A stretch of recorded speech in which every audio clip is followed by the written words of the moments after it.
ओम भूर्भुवस्सुवः तत्सवितुर्वरेण्यं भर्गो देवस्य धीमहि प्रचोदयात्। ओम नमः शिवाय नमः शिवाय नमः शिवाय नमः शिवाय नमः शिवाय। कर्पूरगौरं कलौतारं संसारं भुजनां सदा वसन्तं हृदयं वाणी शैतं नमामि। गुरुर्ब्रह्मा गुरुर्विष्णु गुरुर्देवो महेश्वरः गुरुः साक्षात् तस्मै श्री गुरवे नमः। नमस्कार दोस्तों, अभी हम कथा सुन रहे थे कि भगवान भोले बाबा ने माता पार्वती को अभी नारद जी का चरित्र सुनाया। ये पिछले एपिसोड में हम सुन चुके हैं कि किस तरीके से नारद जी का मोह भंग हुआ, और हम पहुंचे थे सोरठा संख्या 140 बालकांड में। बालकांड का सोरठा संख्या 140 है। किशोर नर मुनि को नाहि जो न जहि न मोह माया प्रबल, अस विचारी मन माहि भजिए महामाया पति। अर्थात देवता, मनुष्य और मुनियों में ऐसा कोई नहीं है जिसे भगवान की महाबलवती माया मोहित न कर दे। ऐसा कोई भी नहीं है। मन में ऐसा विचार कर उस महामाया के स्वामी यानी प्रेरक श्री भगवान का भजन करना चाहिए। इसलिए हमेशा प्रभु की शरण में रहो तो प्रभु की माया आपको परेशान नहीं करेगी। और अपर हे तो सुन शैल कुमारी, कहूँ विचित्र कथा विस्तारी। और जेहि कारण अजी अगुण अरूपा, ब्रह्म भयउ कौशलपुर भूपा।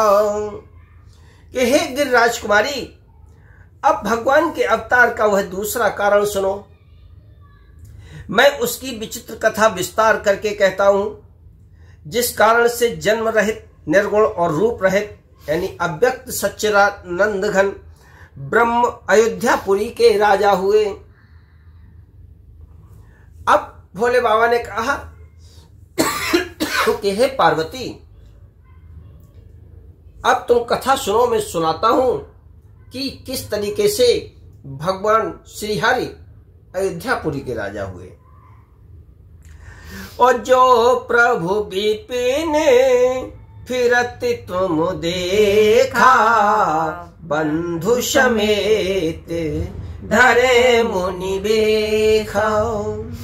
जासु चरित अवलोके भवानी, सती शरीर रहियो बौरानी।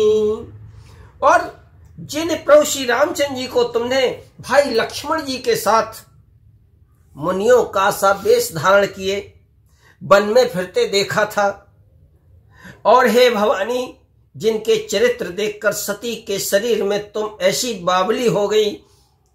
यानी ये सती ने भी भगवान की परीक्षा लेनी चाहिए थी ना, कि अजहु न छाया मिटती तुम्हारी, ताशु चरित सुन भ्रम रुझारी।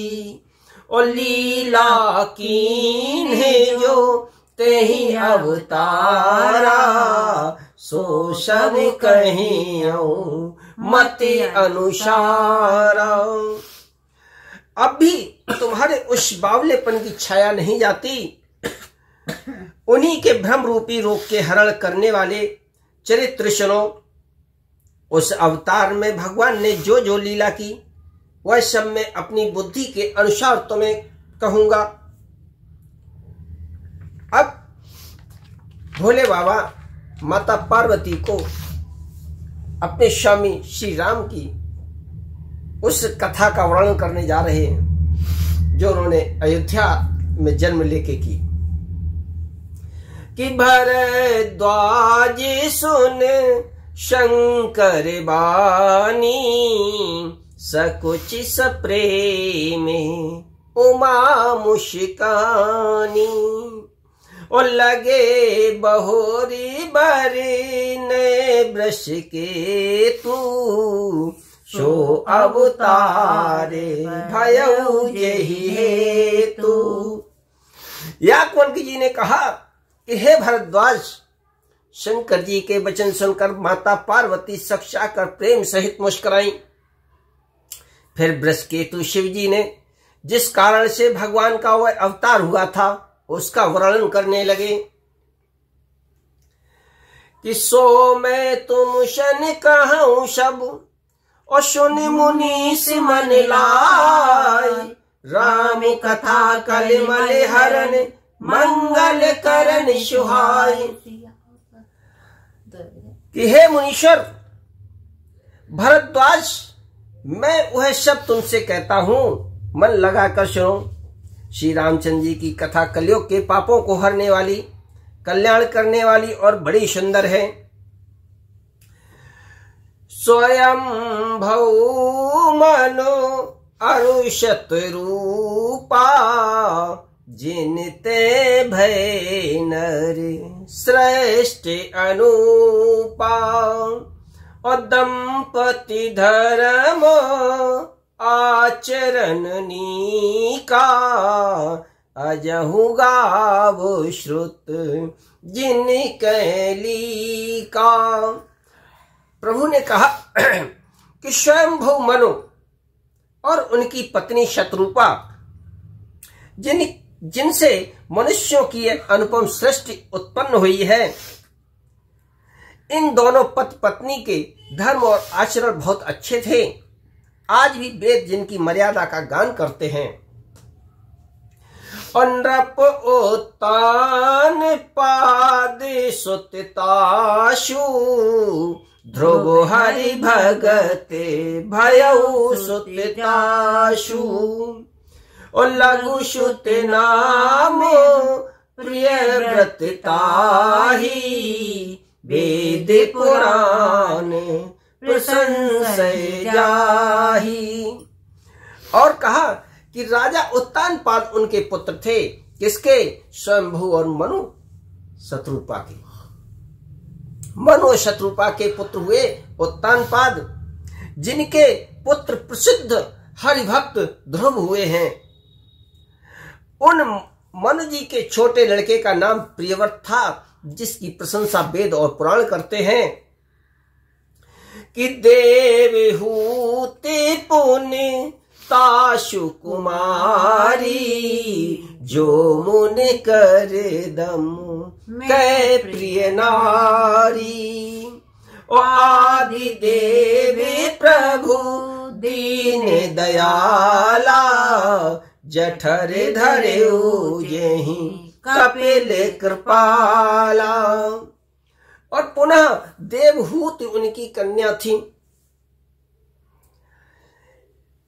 जो करदम मुनि की प्यारी पत्नी हुई, और जिन्होंने आदिदेव दीनों पर दया करने वाले समर्थ और कृपालु भगवान कपिल को गर्भ में धारण किया था।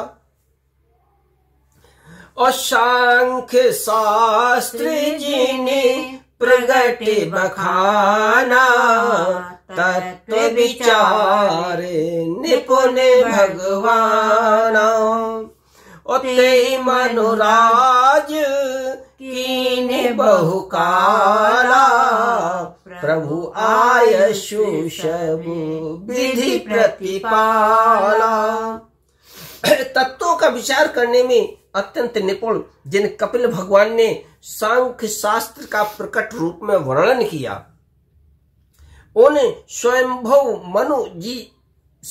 मनु जी ने बहुत समय तक राज्य किया और सब प्रकार से भगवान की आज्ञा का पालन किया। होई न विषय विराग, भवन बसते भा चौथेपन, हृदय बहुत दुख लाग, जन्म गयो हरि भगत बिनु। अब हमारी कथा यहीं विश्राम करते हैं।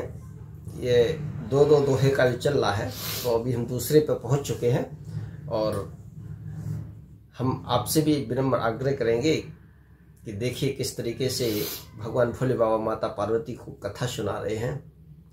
और ये बहुत ही लाभदायक कथा है, जीवन में प्रयोग करने लायक कथा है। आपसे विनम्र अनुरोध करेंगे कि प्लीज कथा में बने रहिए और अपने साथ अपने इष्ट मित्रों और सगे संबंधियों को अवश्य कथा से जोड़ें। जय श्री राम।